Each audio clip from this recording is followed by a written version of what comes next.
Okay, a more organized attempt 2 at creating my Samsung video. Hey, I'm Blaine Zimmer, and this is my experience switching to Samsung. So I would classify myself as a heavy smartphone user. And when looking for a new device, I had a list of wants: performance, display, and an excellent camera. And if you're looking at those specs, and it's hard to deny the Samsung Galaxy S10 Plus when those are the specs you are wanting. So 2 months in, and I'm ready to share my thoughts. So my main hesitation before switching to Samsung was the interface. I'm sure we've all heard the term bloatware far too many times. But with Samsung's new One UI, this appeared to be less of an issue. With a clean, simple look, Samsung One UI set out to improve the user's smartphone experience, with minimalistic notifications and less interruptions being their backbone. One of my favorite features is the LED ring light for text notifications. We also have dark mode, digital well-being settings and notifications, as well as full customization for gestures and buttons. Your home, back, and multi-screen menu are all available and customizable. But yes, you still have all your Samsung nuances, such as a Galaxy Store as well as a Google Play Store, external links defaulting to Galaxy's internet browser instead of Chrome, and a whole pile of Samsung apps that you can't delete. So in the meantime, I throw them in a folder, hide them, until I'm ready to learn more. And there's also a bit of identity issues with the Bixby versus Google Assistant tug of war. Yes, we have a dedicated Bixby button, which can now be reassigned with dual purpose, as long as one of those purposes are still Bixby. But we also have Google Assistant with a long press of the home button. Aside from these small instances, the user experience is enjoyable and is further expressed by its ease of customizability. Take the Messenger screen, for example. With a simple pinch zoom, you can change the font size of everything, and with just 2 clicks, you can toggle your keyboard settings. On the outside, we have an all-glass design, with Gorilla Glass 5 on the back and Gorilla Glass 6 on the front. We have 5 cameras, a USB-C port, dual speaker grills, a micro SD slot, and an OG headphone jack, as well as an IP68 waterproof rating.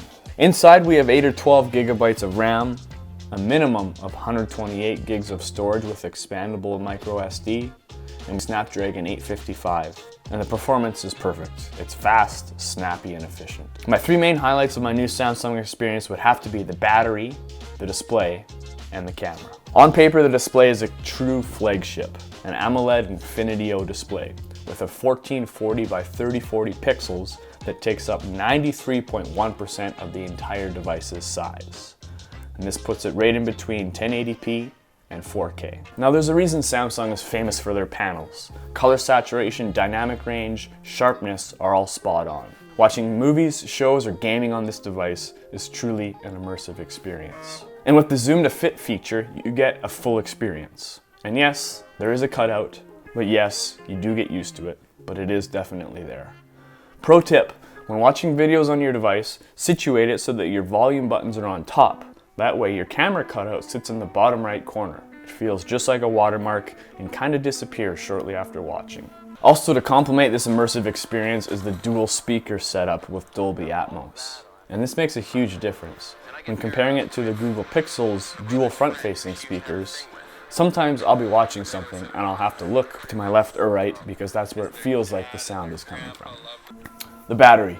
The 4100 milliamp battery is truly a beast. Now, like I said before, I would classify myself as a heavy user. And even with my use, this is easily a 1.5 day battery. Paired with the adaptive fast charge, this device is truly worry-free. And if you're not a wired charger type of person, the S10 Plus does support wireless charging as well as wireless power share, where you can give power to or receive power from another wireless device. The cameras. Now this might be why most of you are here, and there's a lot to go over, so buckle up, we're gonna go fast. On the back, we have the new triple camera setup. The 12.3 megapixel main camera, a 12.3 2x zoom, and a 16 megapixel ultra wide. Organically, all these lenses offer a relatively sharp image with punchy, vibrant colors, with the standout being the ultra wide. It truly gives a new perspective to smartphone photography. Just be careful when framing, as sometimes you can get sort of a distorted fisheye look in certain situations. With regards to the front facing, you have a 2-camera setup, a 10 megapixel main, and an 8 megapixel depth sensor. But where this camera really stands out is the options, settings, and interface. We have hyperlapse, slow motion, super slow motion, live focus video, standard photo, standard video, we'll get into that a little more later, live focus, which is Samsung's answer to portrait mode, and pro mode, where you can manually adjust your ISO, shutter speed, and aperture. We have panorama, night mode, food mode, and a mode for posting directly onto your Instagram stories with less compression. Video also sees the same care and quality. Shooting an image stabilized 4K at 60 frames per second is a B-roller's dream. Also new to the video settings in the Galaxy family is the addition of HDR10+. Still in beta, but this captures the most dynamic range out of any smartphone that can record video. Also, while recording video, you can toggle between all three lenses, changing from standard view to ultra wide to zoomed. Now, the bad. The world ain't all sunshine and rainbows. It's big and it's heavy, and that's the price you pay for this display and this battery. And if you're a single-hander with normal-sized hands, you're gonna have a hard time reaching not only all of the screen, but any of the buttons. It's somewhat of an oversight on Samsung's part to place these buttons in this location. But there is an active edge where you can shortcut some of your favorite apps to help counteract this lack of reach across the entire screen. Also, with the all-glass display, this is crazy slippery. Just while making this video, my phone slid out of my pocket and fell between the couch cushions and continued being hidden there for 20 minutes. It's better at hide and seek than my 6-year-old. Now also, if you're a back pocket rocker, you're also gonna run into some problems because it doesn't really fit there either. Negative number 2, durability. Now to protect this close to perfect display, we have a built-in screen protector. And it's made of a unique material because we have to facilitate the ultrasonic fingerprint reader. And if you want to replace this screen protector with a third-party one, you need to make sure it's compatible with that fingerprint reader. And to be honest, you're probably going to want to or need to replace it. This happened to my device after 2 weeks, and I'm pretty careful what else I put in my pocket with my phone.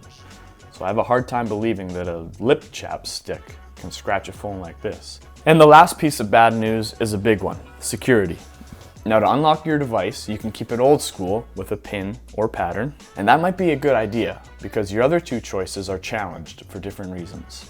The new ultrasonic fingerprint reader is extremely secure. So secure that sometimes I can't even unlock my own phone with my own human fingers. And you get an assortment of reasons why it can't read your fingerprint. No match. Cover the entire fingerprint sensor. Keep your finger on the sensor a little longer. Press a little harder. Now, if you have covered the entire fingerprint sensor, kept your finger on the sensor a little longer, pressed a little harder, and your fingerprint matches, then you can get into your phone. Now, Samsung states that through learning, your device gets better and more used to your own fingerprint, and if you save the same fingerprint multiple times, it does improve the biometrics. Speaking of biometrics, we also have Face Unlock. Highly scrutinized, as some users have claimed to successfully unlock their own device with a picture of themselves, or maybe even a doppelganger. Also, one of my main concerns with the Face Unlock settings is if they had this technology in 1997. His face. Just imagine what they can do now. Face. A convenient way to unlock your phone and verify yourself in apps. Continue. Are you wearing glasses right now? No. Registering my face. Face registered. That's it. That's it.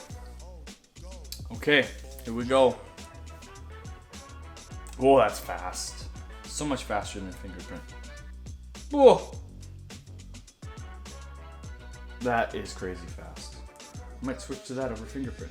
But in closing, aside from some ergonomic challenges and some nitpicky design choices, this is my phone to beat in 2019.